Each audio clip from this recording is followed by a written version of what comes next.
So, good morning, and we start with the next week. And so here we would be getting started into understanding what's a first basic structure of what's called as an autoencoder, and this is the first family of deep neural networks which we will be starting. So it builds up on top of what we have done till last week, and that was on multilayer perceptrons. So while typically with multilayer perceptrons, what you have learned and was more of from a pattern space. And then eventually there was an extension drawn down as to if you have an image directly, then can you feed it down to solve a problem as well, and that is where the deep learning comes to play. So the idea is that as you cascade across the depth of a perceptron, a multilayer perceptron, from one hidden layer to the next hidden layer to the next hidden layer, across its family of transformations. So there will be linear combinations and then a nonlinear transfer function. Together you would be ending up learning down a lot of attributes, and this is what would essentially help you in doing an image to a final classification coming down. So what I would start down is today called as autoencoders for representation learning and for multilayer perceptron initialization. So how this is arranged is more of like we start with what is defined as an autoencoder, and so that's a very simple name as it goes down. Auto means itself and encoder means a particular network which learns to encode itself, and the way that this encoder learns to encode itself is something which helps us in doing something called as a representation learning, or this is one of those first family of things where you learn to extract features from the images itself.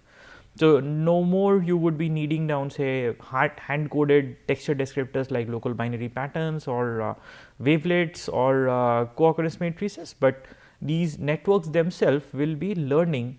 So they will be adapting themselves in order to extract features, and that is what is also called as representation over there. So without much of a delay, let us get started. So the first part of it is what is called as an unsupervised pre-training, and this is again looking it down from a classification perspective in total.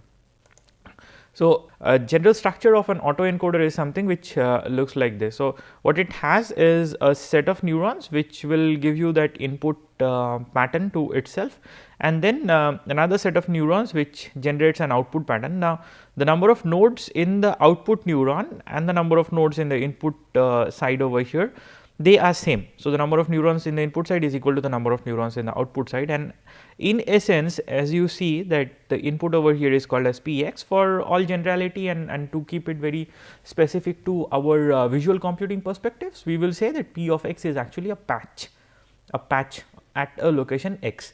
So if you have any kind of a coordinate location given, say 300 cross 300, 300 comma 300, x equal to 300 and y equal to 300. On that image you can extract a patch of say 3 cross 3 size over there. So that will include all the 8 neighbors around that particular pixel at 300 comma 300 location.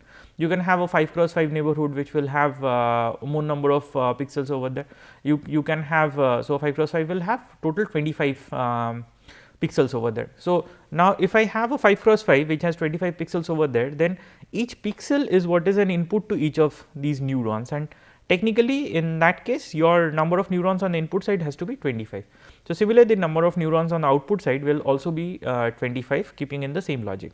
Now that you have this input side which is called as Px, the output which generates from this output side over here is what is called as a P hat of x, and P hat of x from our earlier all the classes which we have done, you have seen that typically you give an input x over here, you get an output y, and y is basically y hat which is the predicted value. So over here we call this as the predicted value of the patch, that is why it is P hat of x. Okay.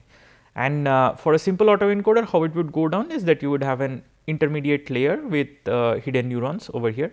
So there is just one layer which will have all the neurons which are called as the neurons in the first hidden layer, and then the idea is that given a patch in the input, it goes through all of these linear summations, then nonlinear transformations.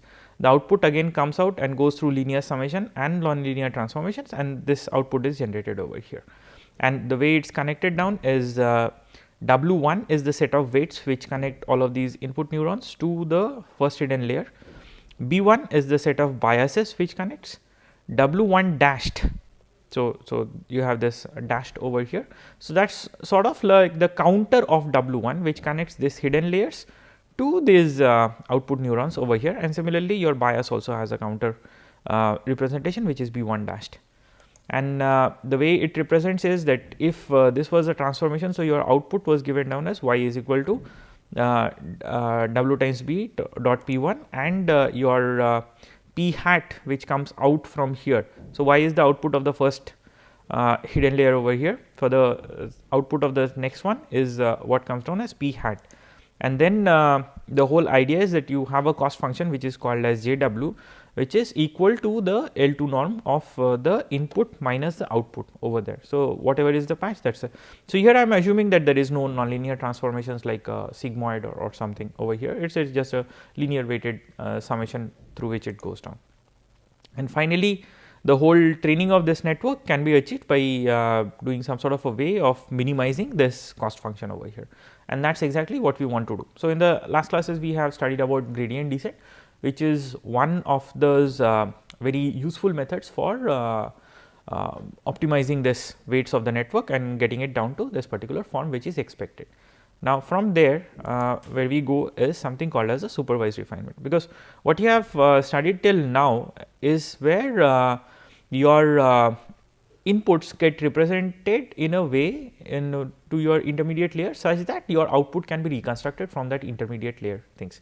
But then reconstruction is not what we are looking at. So, there are multiple uses. So, some down the line we will be looking at what happens if we are not looking at a classification, but can we use this kind of an autoencoder for other purposes. So, we will be coming down across with denoising autoencoders in order to find out a very practical use of them as well. But for the perspective that here we are looking at classification as a problem, and that is the first getting started from where we are doing. So, the next part is to go on a supervised refinement. So, here typically the task is something like this, that given that I have a patch. So, I take this patch over here which is red marked, and then I pass it through one autoencoder, the second autoencoder, and next I pass it down through a logistics regression or say a simple sigmoid decision rule over here. Now, once it goes down through this decision rule, it gives me an output for a probability of a patch. So, here how it is encoded is that I have I consider a patch which is centered at a given pixel, and then I do a raster scan, which is I linearly translate across all the pixels over here. For any kind of a given pixel, I take a neighborhood, I feed it to my like subsequent two autoencoders over here hierarchically connected. Then the output of the second autoencoder is what is fed to the logistics regression, and then for that particular pixel I get down a probability value, and from there I can run a classification rule as to it belongs to which class. So, it can be either the black class, the red, the blue, the green, or this yellow class, any one of these four classes to which it would belong, and that is the color over here is basically which is the maximum class in the probability which comes. So, this is the result of that argmax which is pasted over here. So, that is how you keep on sliding this window over the whole net, over the whole image, and accordingly you will be able to get down these probability values and class labels obtained across the whole image. Now, given that this is what you would be doing, let us go into the math part over there. So, what I call this output is something as a variable t. So, this t is basically a one hot vector, or in simple terms. So, if I have a 5 class classification problem, so for each pixel I will get down 5 entries, of which 4 entries will be 0 and one of these entries is going to be 1.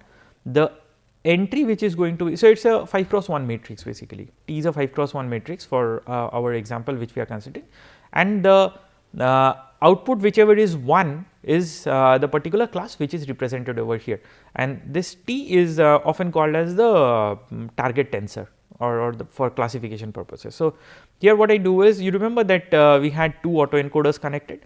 So, this W1 B1 is for the first autoencoder. The output of that one is what is generated with this FNL or the nonlinear transformation. Now, that goes as input to the second autoencoder. That is why you have this feed over here, a dot product with the second autoencoder's weight W2 and B2. Okay. The input to the first autoencoder is what is this patch P, and we also put down a random number called as R.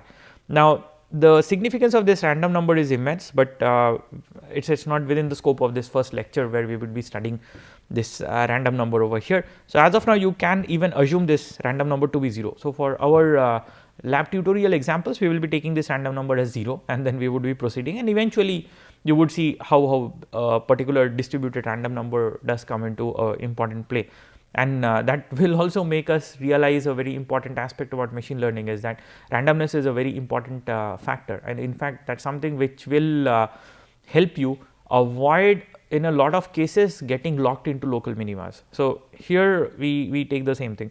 So now that it keeps on going, and this final layer, the W3, is what is connect the second autoencoder to the logistics regression, and this is what has to be trained. Now what we would do initially is that initially we train for W1 and W2 in an autoencoder mode. Okay. Now once this W1 and W2 is trained in an autoencoder mode, so in that kind of a training process you never need the class labels coming down, and these are what are the feature extraction layers which are trained perfectly. Now when that feeds onto this W3, that is what has to be trained into a classification mode, W3 and B3.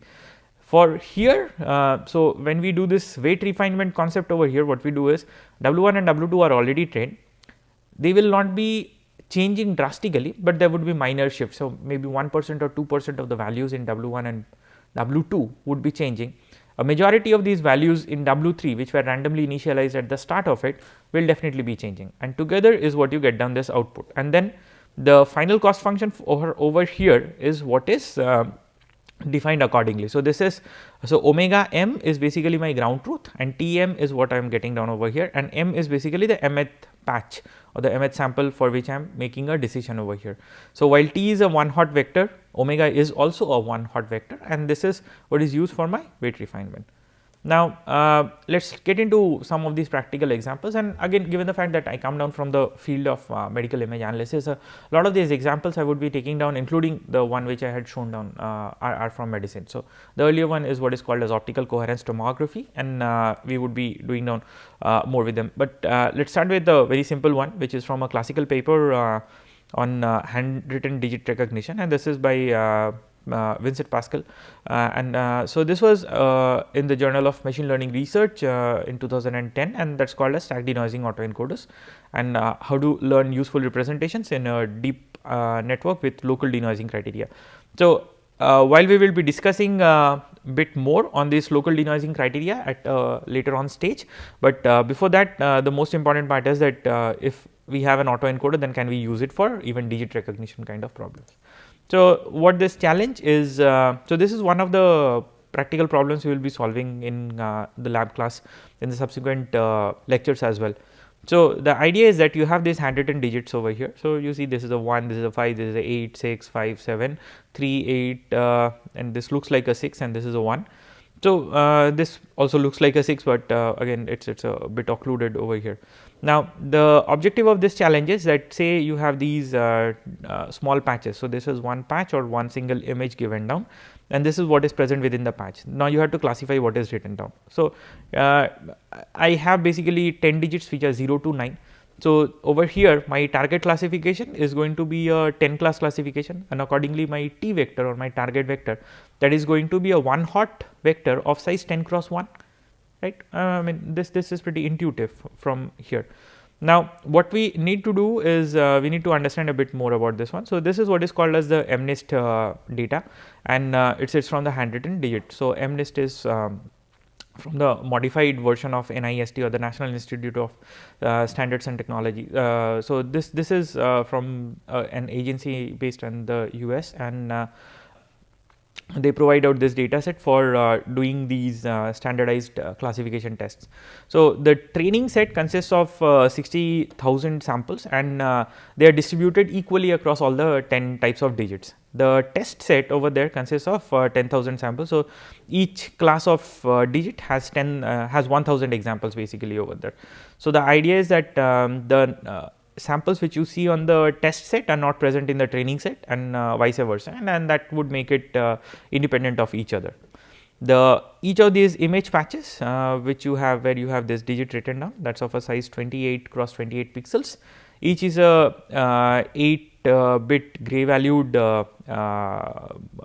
pixel container. So they are in the range of 0 to 255, but they are all binary images. It means that if it's white, then that pixel is 255, wherever it's gray, that pixel is 0. That's how it's represented. So it's technically a binary image, but they don't store it into a binary form for some of their storage reasons is in order to make it compatible and easily viewable across most viewers which don't support a binary but would support an 8-bit value. So they store it just in the 8-bit form. So we have download links, but it's easy to Google down and come down. So in the lab class we will be showing down how to get started with, and these are very standard for most of the getting started examples, and you would see them as the first few examples which come up. So once you train down that network and everything, what comes down is a pretty interesting part over there. So one was like if you look into this weights of the first layer, then you need to make a sense of what is happening over there. Now, since this paper was on basically denoising autoencoders, and they added down local noise as local perturbations over there to see what are the effects. So what happened was that with addition of noise, it was ending up learning better features. Now, these patches which you see over here, these are patches. These are basically rectangular form of representing the weights which connect down the input layer to the first hidden layer, and that's the for the first autoencoder. So if you so basically you have a 28 cross 28 pixel over there. So that means that from there, if I connect down to my say 4, so I remember it's something like 400 neurons are present on the first hidden layer. So that would mean that there are basically 400 weights which connect down each neuron to the first neuron of the hidden layer. Then there are 400 weights which will connect down all inputs to the second neuron. So this is the first neuron, this is the second neuron, and this is arranged as a collection of 20 cross 20 weights over there, which will be 400 such links which are connected.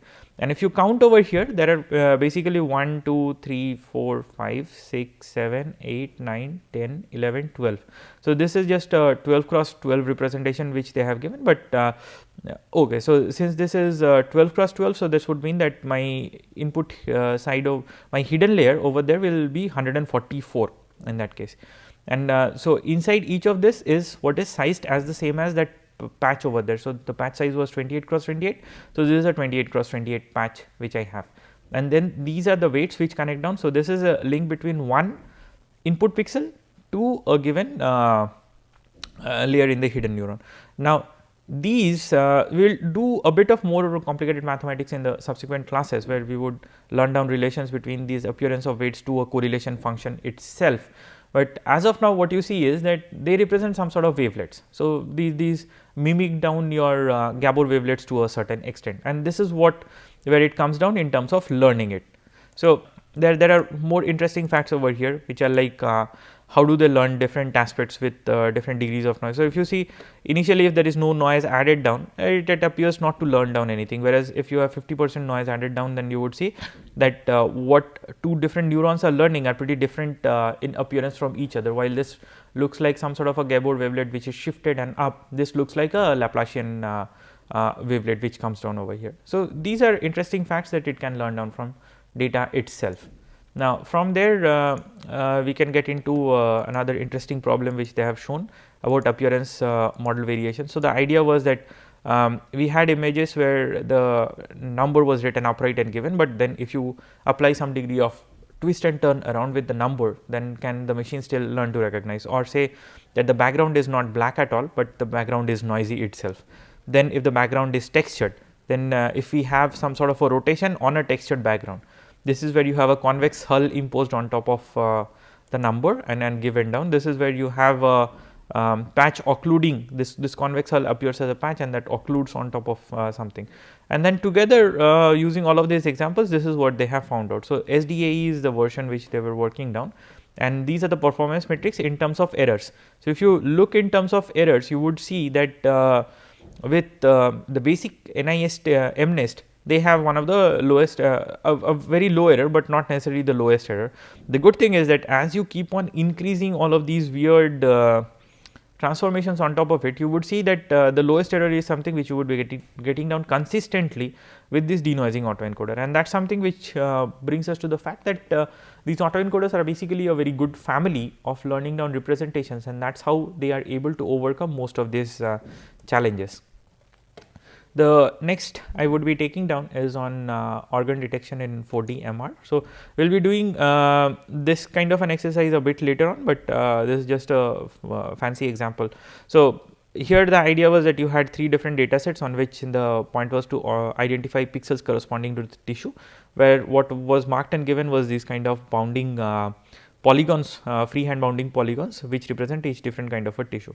Now, what the authors had done is that they had constructed a very densely connected autoencoder, and this autoencoder was what was operating on the volume space. So, this was no more 2D pixel space. So, not a patch which consists of say 28 cross 28 sized over there, but since it is in 3D, because there is a x dimension, y dimension and z dimension over there. So, you end to take a volume over there, a sub volume on which it is connected. So, the number of neurons over here is still larger.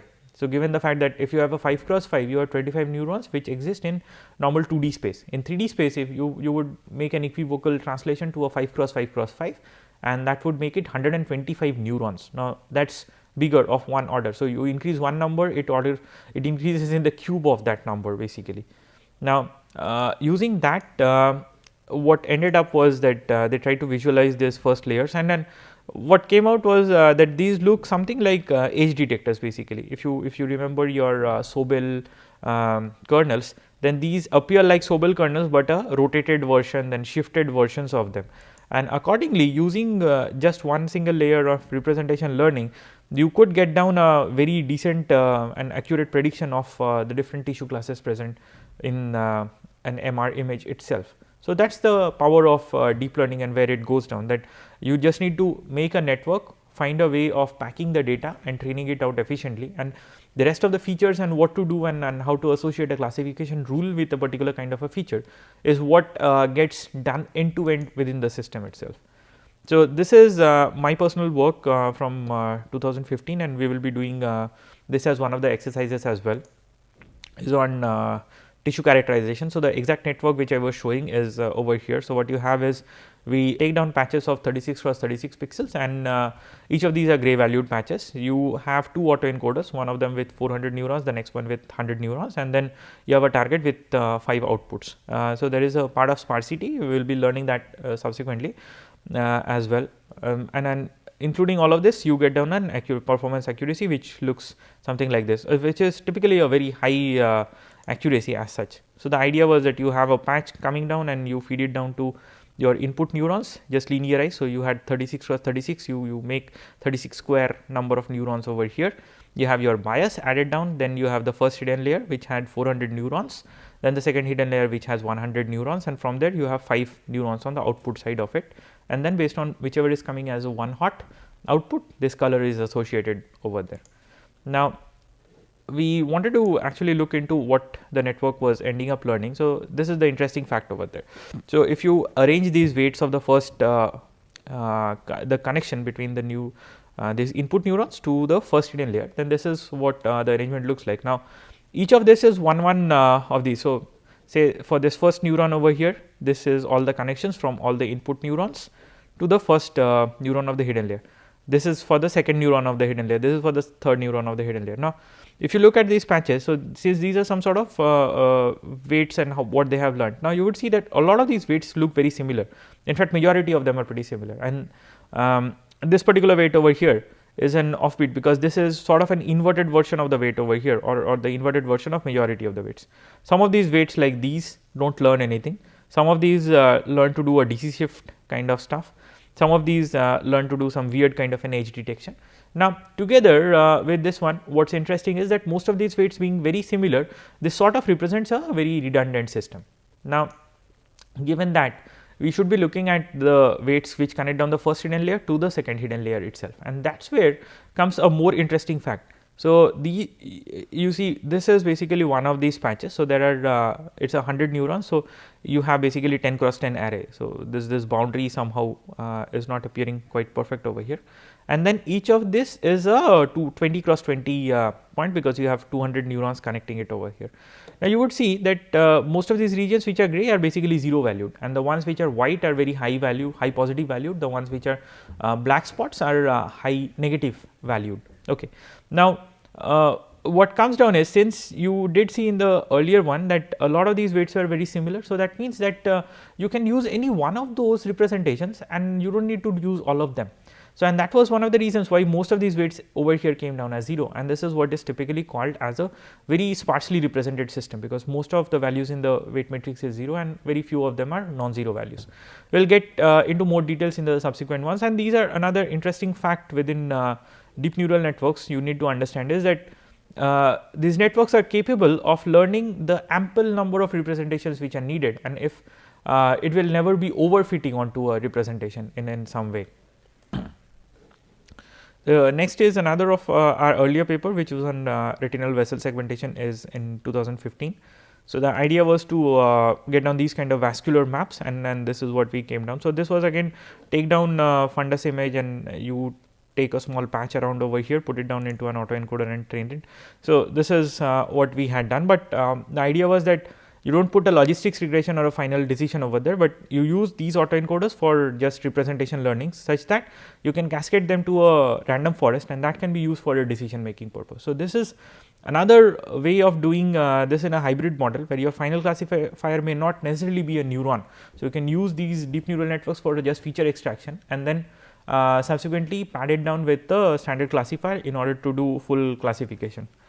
So, here what we did was that we extracted down a few bunch of patches, and then we use these for training. So, these are the sort of patches which got extracted, and the first layer weights are what visualized and came down, and these were something which were getting tuned onto these patches itself if you look. So, these are sort of like a Gabor wavelet, but a very first order. So, a very wide ordered Gabor wavelet where your spatial span is very low.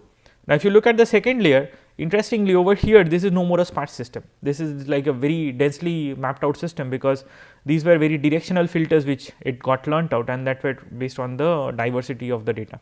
So, it is not necessary that a very dirty or a very noisy looking image, as in those OCTs, they would be always leading down to a very densely connected neuron, because you did realize that although it was appearing very noisy, but most of the features when you compress it down, they are just very few unique features, whereas a very clean looking image like these retinal images over here, they rather exhibit a larger amount of diversity in terms of its representation space, and that is what influences this to be a non-sparse system during classification as well. So, these are a few interesting observations which we do, and as we go down through the subsequent ones, we will come to know more about. So, we will be discussing more in details about how to unwrap and unroll a neural network, unbox the whole thing and see what it has learned and how it is performing. So, together this was the final performance which comes out, and if you see that these very thin vessels which are like rarely visible even on the image to a non-expert, these are what got tracked down very accurately in the final classification. And so, these are interesting facts about representation learning, that they can learn very complex patterns over a very diverse region, given that you have ample amount of training data provided to this one.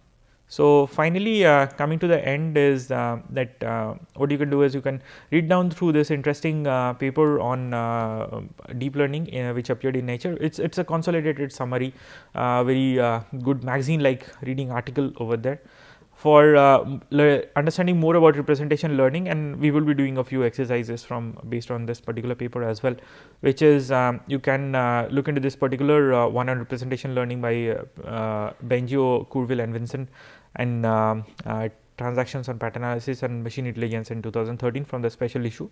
So, that makes us come to an end of this one, and in the subsequent classes we would actually be doing more of tutorial based understanding of how to code it down, and then unrolling the model to understand the math of how it is going inside. So, with that, stay tuned and thanks.